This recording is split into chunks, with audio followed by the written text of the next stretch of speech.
اعوذ باللہ السمیع العلیم من الشیطان الرجیم بسم اللہ الرحمن الرحیم وَإِنْ خِفْتُمْ أَلَّا تُقْسِطُوا فِي الْيَتَامَى فَانكِحُوا مَا طَابَ لَكُم مِّنَ النِّسَاءِ مَثْنَىٰ وَثُلَاثَ وَرُبَاعَ فَإِنْ خِفْتُمْ أَلَّا تَعْدِلُوا فَوَاحِدَةً أَوْ مَا مَلَكَتْ أَيْمَانُكُمْ ذَلِكَ أَدْنَىٰ أَلَّا تَعُولُوا صدق اللہ المولانا العظیم۔ آج انشاءاللہ الرحمن آج کے ٹاپک میں ہم جو بات کرنے جا رہے ہیں کہ اسلام نے جو مردوں کو 4 شادیوں تک اجازت دی تو یہ 4 شادیوں کی حکمت کیا ہے۔ بعض لوگوں نے اس پر اعتراض کیا اور بعض لوگوں نے عجیب عجیب طرح کی باتیں کی۔ ہم ان باتوں کو ایک طرف رکھتے ہیں، آج ہم یہ دیکھیں گے کہ قرآن اور مصطفیٰ کریم صلی اللہ علیہ وسلم کی حدیث اس بارے میں کیا کہتی ہے۔ میں نے سورہ نساء کی آیت مبارکہ پڑھی، اس میں ارشاد ہوا، اس کے پہلے حصے میں تو خیر یتیموں کی بات آئی کہ اگر یتیم لڑکیوں میں تم انصاف نہ کر سکو گے تو پھر ان کے ساتھ عدل کے معاملے پہ بات ہوئی، لیکن اس حصے کو انشاءاللہ ہم اگلے ٹاپک میں لیں گے۔ لیکن اس آیت کا جو دوسرا حصہ ہے جس میں ارشاد ہوا تمہیں جو عورتیں پسند ہوں ان کے ساتھ نکاح کرو،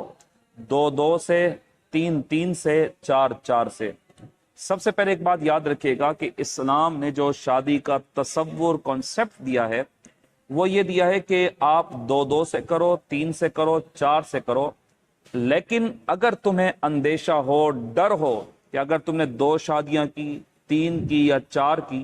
تم ان میں عدل نہ کر سکو گے تو عدل کے نہ کرنے پر پھر اسلام کہتا ہے پھر ایک سے گزارا کرو، پھر ایک نکاح کرو، ایک شادی کرو۔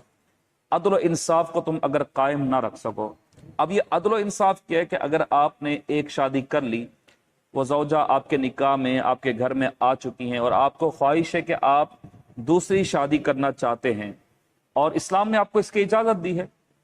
اب دوسری شادی کے لیے یہ ہوگا کہ پہلی جو آپ کی زوجہ ہے اس کا نان نفقہ بھی اسی طریقے کے ساتھ پورا کرنا ہوگا جو آپ دوسری زوجہ کے نان نفقے کو یعنی خرچے کو آپ لے کر چلیں گے۔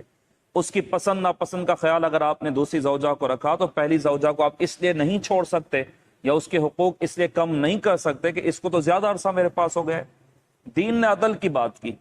کہا کہ پھر ایک سے کرو اگر تم عدل نہ کر سکو گے تو عدل اگر کر سکتے ہو، تمہارے پاس قوت ہے، تمہارے پاس وسائل ہیں، پھر حکم یہ ہوا کہ 2 کرو، 3 کرو، 4 کرو۔ یہ بات تو اب آپ سمجھ گئے ہوں گے کہ عدل کے معاملے پر اگر عدل نہ کرنے کا ڈر ہو پھر تو ایک ہی ہمیں کرنی ہوگی، لیکن اگر ہمیں پتہ ہو کہ ہماری ذات میں ایسی قوت ہے، اتنے وسائل ہیں کہ ہم پہلی زوجہ، دوسری، تیسری، چوتھی کے حقوق ہر معاملے میں، محبت کے معاملے میں بھی، لین دین کے معاملے میں بھی، خرچے کے معاملے میں بھی پورا ادا کر لیں گے، پھر آپ کو اسلام اس کی اجازت دیتا ہے۔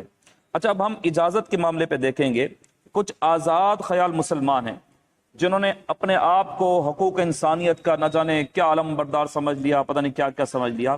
اور ان لوگوں نے ایک تحریک چلائی۔ اور آج آپ یہ دیکھیں جب ہم کہیں نکاح پڑھانے جاتے ہیں اور ہمارے جو نکاح فارم ہیں اس میں ایک شک یہ بھی لکھی ہوتی ہے کہ کیا دلہا نے دلہن سے دوسری شادی کی اجازت لی، اگر لی ہے تو کیا اس کو کونسل میں یا کسی جگہ پر کسی سے اس کو عہد لے کر یا گواہ بنا کر کسی جگہ اس فارم کو جمع کرایا۔ یہ بس قانون تو بنا دیا گیا ہے لیکن شریعت میں ایسا کوئی قانون نہیں، یاد رکھے گا، اس کو اجازت کی بہرحال ضرورت نہیں ہے۔ اب آتے ہیں اس بات کی طرف کہ اسلام نے یہ 4 شادیوں تک معاملہ کیوں رکھا۔